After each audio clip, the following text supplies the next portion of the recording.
Muy buenos días, soy Inaru de la Sombrilla Queer. Hemos venido en el día de hoy a presentarles una entrevista que tuve con los estudiantes de la Universidad de Puerto Rico, recinto de Río Piedra. Hemos visto varios cambios en la Universidad de Puerto Rico con relación a los baños inclusivos, pero Rectoría no fue la única que tuvo la mano en este proceso. Los estudiantes también tuvieron participación. Vamos a estar entrevistando a Ro, a Nata, a Nathaniel y a Sofía. Estas tres personas que están aquí al lado mío, tal vez la hayan visto, tal vez no, son de la mesa de acceso para personas trans en la Universidad de Puerto Rico. ¿Ok? Ellos le van a estar explicando lo que es eso. Les pregunto, ¿quiénes son ustedes? Robo estaba en el GTG, en el grupo de trabajo de género de la universidad.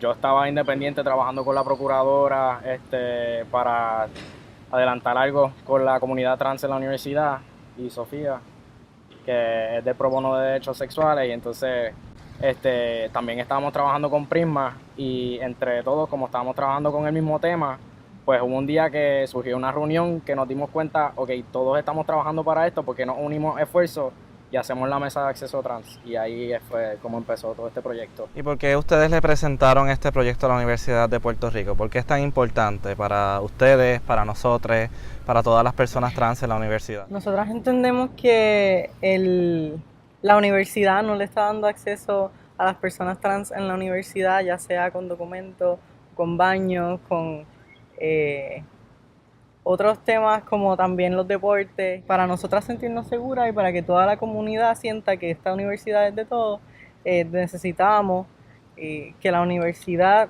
desde la administración dijera también y reiterara que esta universidad es para todos. Había una segregación hacia las personas trans en los baños, en los deportes, tal y como ustedes nos dijeron. O sea, no fue simplemente que les surgió de la nada, un grupo de estudiantes se quisieron quejar de la administración por cosas que no existían, porque eran cosas que verdaderamente estaban ocurriendo. Ustedes trabajaron con la mesa de acceso a personas trans en la Universidad de Puerto Rico. No importa qué trabajo ustedes hayan hecho, sea el más mínimo, cualquier persona se pudiese sentar a hacerlo, pero no todas las personas quieren sentarse a hacer un trabajo y trabajar con personas trans o con acceso hacia las comunidades. Me gustaría que lo dijeran, pues cada persona dijera qué trabajo estuvo ejecutando. Además de participando en las reuniones organizativas de la mesa, sostenía reuniones con la administración para poder seguir con los trabajos, informando a la comunidad universitaria en la asamblea con los informes y dando talleres sobre qué es una persona trans y cómo podemos ser más inclusivos. O sea, pasé mucho trabajo redactando cartas hacia la administración. Siempre estaba metido en la oficina de la procuradora para ver qué es el próximo paso que necesitamos. Hay que hablar con X personas, qué reunión tenemos que ir. Fui bastante vocal también durante la última asamblea sobre lo que se nos había ya informado de que iba a ser los baños inclusivos, y dando charlas, entre otras cosas, además de educando a la comunidad estudiantil, incluso en el Consejo de Humanidades. También ayudé a redactar varios documentos, hemos colaborado haciendo las charlas. Además de eso, todos fuimos no solo a las reuniones administrativas donde se tomaron las decisiones, sino también fuimos a otras reuniones administrativas para informar por qué estábamos buscando la implementación de estas políticas, y también ha ayudado pues simplificando un poco el lenguaje legal y todos los procedimientos legales para pues, entender por qué ciertas cosas pasan como pasan y cómo tratar de, a través de todos estos procesos, pues cómo lograr la implementación de estas políticas. Entonces todo el trabajo que ustedes estuvieron haciendo fue totalmente voluntario. Ustedes no le pagaron en lo absoluto por hacer y por utilizar todas sus horas, por hacer todo este trabajo. A ustedes no se les pagó, o sea, esto no era parte de un trabajo oficial de la Universidad de Puerto Rico.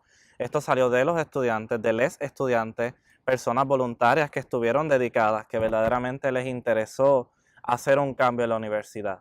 No tan solo porque tal vez conocen a muchas personas que lo han vivido, sino porque también pues es algo que es importante, que ya debería haberse dado desde hace mucho tiempo. ¿Cómo reaccionó la administración ante sus reclamos? La administración nunca logró entender qué era lo que nosotros estábamos deseando que se cumpliera con la certificación, y decidieron comenzar con los baños, ya que se les hacía tal vez más fácil, y aunque no escucharon nuestros reclamos al principio, logramos que la administración implementara en los primeros pisos baños inclusivos. ¿Qué ustedes creen sobre por qué la administración se concentró mayormente en los baños? Tal vez yo creo que por el que era el paso más fácil. ¿Cómo se proyectaron ellos de la administración ante cuando se les mencionó lo que era ser una persona queer, lo que era ser una persona trans no binaria? Ignorancia total, o sea, no sabían realmente de lo que estábamos hablando.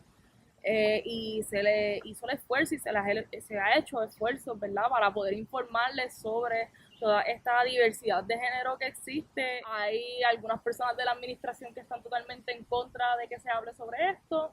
Hay otras que quieren entender y se les está haciendo difícil, sin embargo, sí hay como una disposición a aprender, pero pues es resistencia en parte, en gran parte, yo creo, por miedos que se han creado, estereotipos sobre lo que son personas trans y por la ignorancia, o sea, no saben qué es esto, es algo nuevo. Yo no he hecho ningún tipo de transición. Si, por ejemplo, yo decido entrar a un baño inclusivo, las personas me van a ver como si yo haya sido como una persona trans que haya hecho algún tipo de transición, o me van a ver como un hombre. O más bien, como otras personas me han dicho, yo pensé que tú eras un hombre trans porque vemos que tienes unos pechos grandes. Yo pensé que tú tenías algo alrededor de tus pechos para cubrir el busto grande. Y yo asumí que se te asignó mujer al nacer y que tú hiciste algún tipo de transición. Aunque sí, mi cuerpo es diferente al de las otras personas, ¿verdad?, que fueron asignadas al nacer el mismo sexo que yo.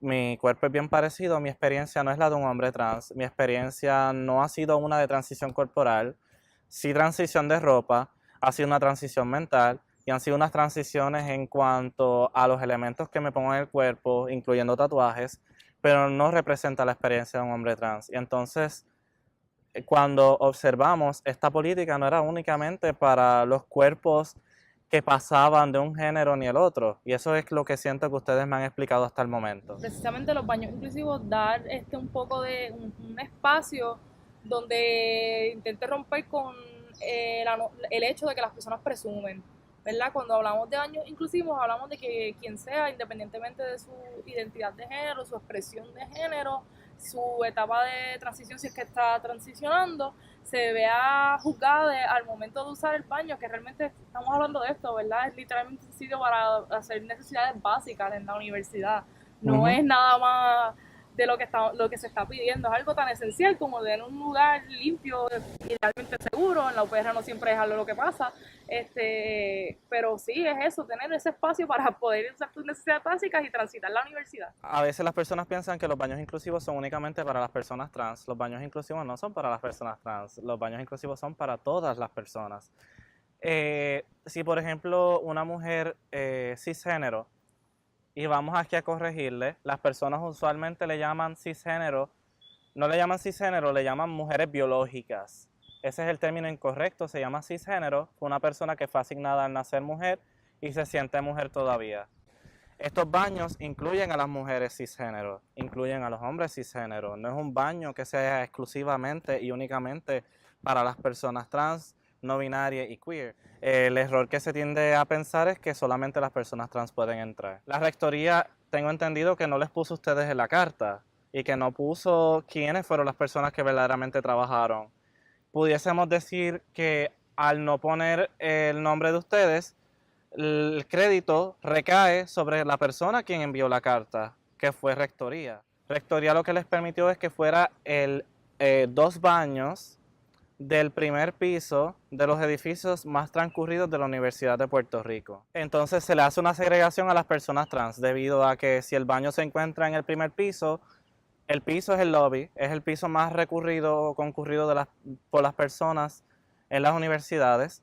Así que las personas van a estar ahí como un público, de cierta manera, como si fuese un espectáculo, viendo o observando a ver quién está entrando al baño o no. Entonces, como las personas trans se pueden sentir seguras en un baño que queda en el primer piso, donde las personas le pueden estar observando como un espectáculo. Esto no significa que necesariamente vaya a pasar y que nos estén viendo como un espectáculo, pero cabe dentro de la posibilidad debido a nuestras experiencias como personas trans en el pasado. ¿Qué ustedes consideran con esto? y cómo esto se diferencia del proyecto que ustedes le presentaron a la universidad, porque según ustedes me explican, el proyecto no se parece en nada o no se parece mucho a lo que ustedes le presentaron a la administración. En las cartas que nosotros redactamos y todo lo demás, habíamos mencionado que queríamos que fuéramos, o sea, esto es un proyecto a largo plazo. Empezamos con el primer baño del primer piso, pero queremos que sean todos los baños. La administración ha puesto varias excusas, una de ellas que no hay fondos para poder tener todos los baños de toda la universidad inclusivo, y también que esto iba a ser una transición bien fuerte para las personas cis que no saben nada sobre las personas trans. Así que para que la administración no le diera cáncer al proyecto que tenemos de lleno, tuvimos que ceder a que fuese el primer piso solamente. No obstante, sí habíamos quedado en esa reunión de que todos los baños iban a hacerlo eventualmente. Y originalmente el plan de la administración era hacer un tercer baño para personas trans. Ahí sí se daría lo que están mencionando, con una segregación, un baño donde se pueden identificar que quien usa este baño es una persona trans. Sin embargo, el tercer baño es inclusivo y al ser más de uno, pues se abre a que todas las personas lo usen. Entonces, cuando hablamos de inclusividad nos enfocamos mucho en la diversidad de género, que es importante, pero es tan inclusivo que permite a madres que tengan hijos varones entrar al baño juntos, padres que tengan muchachas entrar al baño juntos, personas con diversidad funcional que sus cuidadores son del sexo opuesto, que puedan transitar estos baños de una manera mucho más fácil que en otras ocasiones, cosa que en el recinto no se estaba dando y causa problemas en los baños segregados, no solo aquí en la universidad, sino en todos los espacios. O sea que aquí estamos viendo dos problemáticas. Primero, ¿verdad? Hablar del tercer baño y verlo como una opción viable, considerando que las personas trans son un género aparte a los géneros hombre y mujer, y también por otra parte que los baños inclusivos se piensa que se limitan a lo que es el género, pero los ejemplos que tú me estás dando no se limitan en lo absoluto al género, y es importante porque son cosas que no se toman en consideración. Hacen generalmente un baño para personas con diversidad funcional en algunos espacios. Si de repente hacemos un baño inclusivo, cubres las necesidades no solo de las personas trans, sino personas con diversidad funcional y cualquier otra situación que pueda surgir en el transcurso y que no estemos pensando al momento. Además que hay personas trans que tienen diversidad funcional, que eso hay que tomarlo en cuenta también, que hay que hacer estos espacios inclusivos para todos. Tenemos que tener en cuenta que no sería la primera vez que administraciones universitarias no le dan el crédito a ese estudiante. Este video decidí hacerlo precisamente con todo el corazón porque yo sé lo que es que no te den crédito por un evento que tú hayas hecho. Y yo quiero darle la voz a estas personas que están aquí al lado mío, que fueron quienes trabajaron. Son jóvenes, son personas competentes, son personas que son inteligentes, que al fin y al cabo no es necesario que lo sean para que se les escuchen sus voces, pero es importante también recalcarlo, porque son personas, igual que tú y yo, son personas que han sido capaces de llevar esto a la universidad. También deseo dejar claro que no ha sido solamente ellas quienes han luchado. Aquellas personas a quienes sí le discriminaron, no les dejaron entrar a los baños, también son parte de nuestra lucha, que esa persona también la vamos a estar entrevistando, aparte de estas personas que tenemos al lado mío, y todas aquellas personas que intentaron hacer algún tipo de impulso a la universidad para que fuese más inclusiva, fuesen los baños, fuesen sus diferentes facultades o en todas sus áreas. Ustedes también han dado la lucha y es importante que sus voces sean escuchadas y que esto vaya a la historia, porque no solamente fue la universidad, no fue la administración universitaria. Esas personas, si les hubiesen dejado, tal vez estos baños no hubiesen estado porque no estaban pensando en ello. Tienen sus privilegios. Quienes tenemos como líderes de la universidad son personas cisgénero, son personas que nacieron hombre y mujer y que todavía se identifican como hombre y mujer, no pasaron por ningún discrimen, no han pasado por ningún tipo de transición. Son personas que no saben sobre nuestras comunidades y a veces no tienen ni el interés de pasar por nuestras comunidades. Esto es importante tenerlo claro en el día de hoy. Les agradecemos a ustedes de parte de la Sombrilla Queer por venir en el día de hoy, respondernos todas las preguntas que nos hayan respondido. Les voy a dar el espacio de que si quieren decir algo, algún argumento final, algo que se les haya quedado, les voy a dar la oportunidad para que lo digan en el momento de ahora. A mí me gustaría darle gracias a todas las personas que han sido parte de esto desde mucho antes de que la mesa existiera y que han ayudado con un granito de arena o con un esfuerzo tremendo para que la mesa de acceso tuviese un camino más grandecito para poder trabajarlo. Una victoria para la mesa de trabajo trans, la mesa de acceso trans, pero este no es el fin de nuestro trabajo. Faltan un montón de cosas por hacer en esta universidad y en este país y estamos puestos para meter la mano. Y pues por último, también recordar y recalcar que esta certificación no es solo para el recinto de Río Piedra, es la implementación de baños inclusivos, se supone que se está haciendo en todos los recintos de la Universidad de Puerto Rico y que cada recinto tiene la obligación de crear un plan para poder implementar esto. O sea, aquí estamos trabajando esto, pero nos consta que hay un montón de grupos en diferentes recintos metiéndole mano a eso y creo que hablo por la mesa y me corrigen si no, pero que estamos súper dispuestos a meter manos con ustedes y ayudarles en como podamos. Así que Muchas gracias. Esta ha sido Inaru, ha sido Ro, ha sido Nathaniel y ha sido Sofía. Les agradecemos desde la Sombrilla Queer, desde la Mesa de Acceso hacia Personas Trans en la Universidad de Puerto Rico y les estaremos viendo la próxima vez.